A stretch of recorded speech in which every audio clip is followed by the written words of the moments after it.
tanda-tanda awal kebaikan dari Prabowo adalah dia ingin ekonomi ini untuk rakyat. Jadi people center development. Jokowi adalah financial center development atau oligarki center development. Cuman Menteri Keuangannya cocok nggak sih? Selama 10 tahun Jokowi tidak pernah mengambil keputusan tentang utang luar negeri. Jadi kita mengharapkan 100 hari bisa atau 6 bulan paling telat itu reshuffle dengan Menteri Keuangan yang cocok dengan visi ekonomi untuk rakyat, people center development ini. Kalau tidak, maka omon-omon, Prabowo omon-omon. Karena ekosistem yang diciptakan oleh Jokowi itu memang tidak governance, seluruh pelaku ekonomi besar itu menjadi tidak governance. Maka saya percaya kalau memang Prabowo menciptakan ekosistem yang memang anti korupsi, APBN untuk rakyat, lalu kemudian berbagai program yang memang people center development, maka 8% bisa dicapai.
Karena perspektif ekonomi penting, Prabowo sudah bilang pertumbuhan ekonomi 8%. Kata Hasim sebenarnya kalau mau jujur Prabowo pengennya 10%. Karena harus 2 digit katanya untuk kita sejahtera. Cuma utang luar negeri jatuh tempo 800 triliun. Bunga utang 550. Penerimaan negara 47% cuma untuk bayar utang dan bunga utang. And the problem is bagaimana dengan pertumbuhan 8-10% dan makanan bergizi. Profesor Didin S. Damanhuri, silakan Prof. Assalamualaikum warahmatullahi wabarakatuh.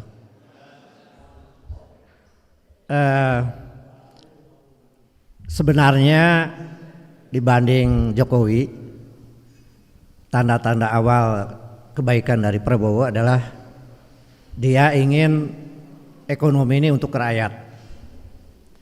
Jadi people center development. Jokowi adalah financial center development atau oligarki center development. Cuman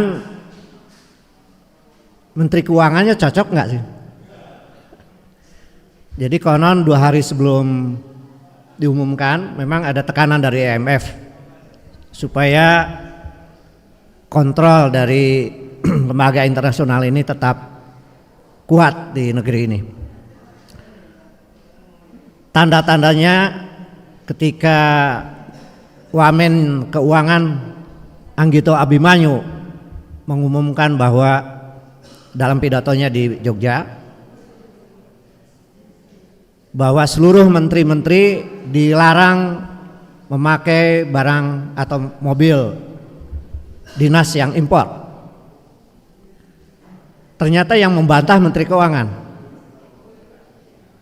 Jadi ini tanda-tanda bahwa Menteri Keuangan ini nggak cocok gitu. Yang kedua, Prabowo akhirnya seluruh kementerian yang lain kecuali Menteri Keuangan itu langsung kontrol atau langsung tidak dalam Menko, tidak di bawah Menko. saya berpikir positif bahwa nanti ketika perjanjian utang, kan hanya Menteri Keuangan selama 10 tahun bahkan sejak SBY yang paling berkuasa menentukan utang itu sebenarnya hanya Sri Mulyani. Jadi dia jawab di dalam sebuah TikTok, sebenarnya atas persetujuan DPR. Siapa bilang DPR tidak pernah bersuara untuk melakukan balance ketika utang luar negeri itu dia putuskan. Apalagi selama 10 tahun Jokowi tidak pernah mengambil keputusan tentang utang luar negeri. Jadi kita mengharapkan 100 hari bisa atau 6 bulan paling telat itu reshuffle dengan Menteri Keuangan yang cocok dengan visi ekonomi untuk rakyat, people center development ini. Kalau tidak maka omon-omon, Prabowo omon-omon. Tapi memang dia pasang Menteri PPN Bappenasnya adalah orang dia, akademisi dan mengerti tentang ekonomi kerakyatan. Mungkin karena idenya tadinya Menteri Keuangan fiskal itu adalah penyatuan Kementerian Keuangan dan Bappenas. Tapi kemudian bahkan ada Badan Penerimaan Negara yaitu Bambang Brojo tadinya. Tapi satu-satunya menteri yang mengatakan saya telah diminta untuk jadi Menteri Keuangan kembali. Dan Kementerian Keuangan seluruhnya utuh. Tidak ada integrasi dengan Bappenas, tidak ada pemisahan dengan Badan Penerimaan Negara. Jadi ini memang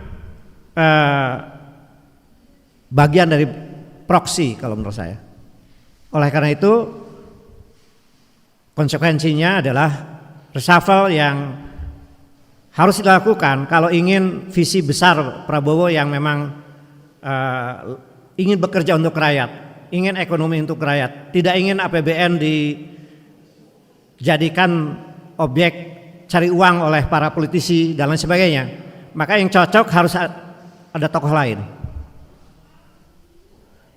Waktu sebelum pengumuman sebenarnya saya sudah mendengar nama itu dari Pak Burhanuddin. Tapi sayangnya diveto oleh IMF dan kemudian muncul lah.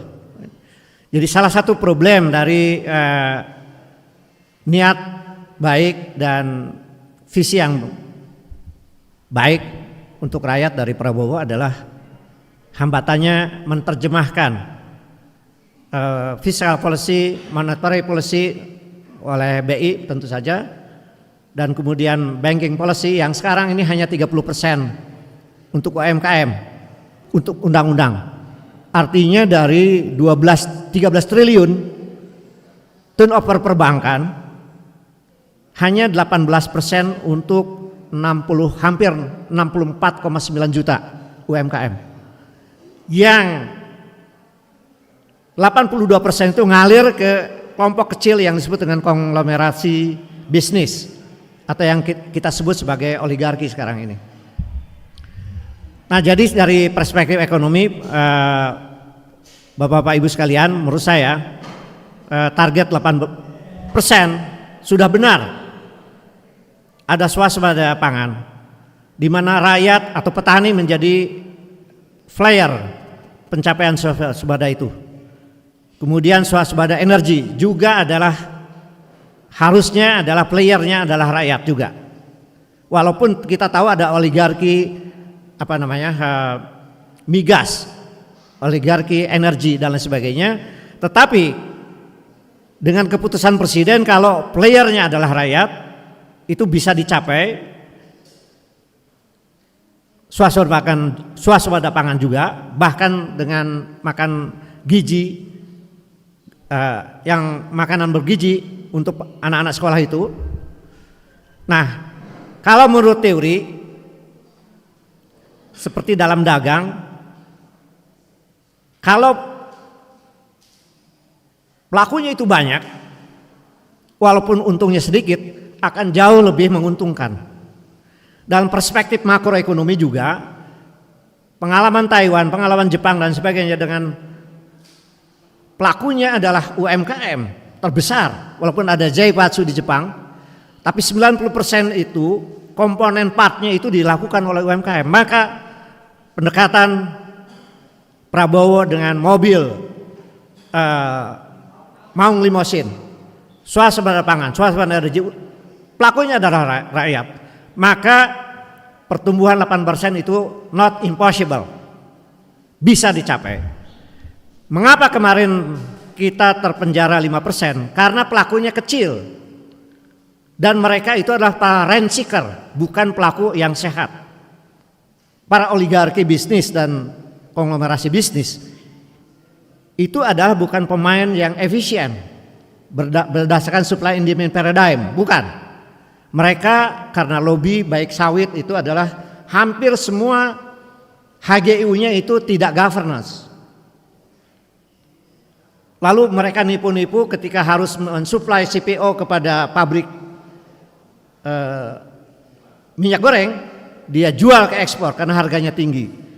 Jadi mereka itu karena ekosistem yang diciptakan oleh Jokowi itu memang tidak governance, seluruh pelaku ekonomi besar itu menjadi tidak governance.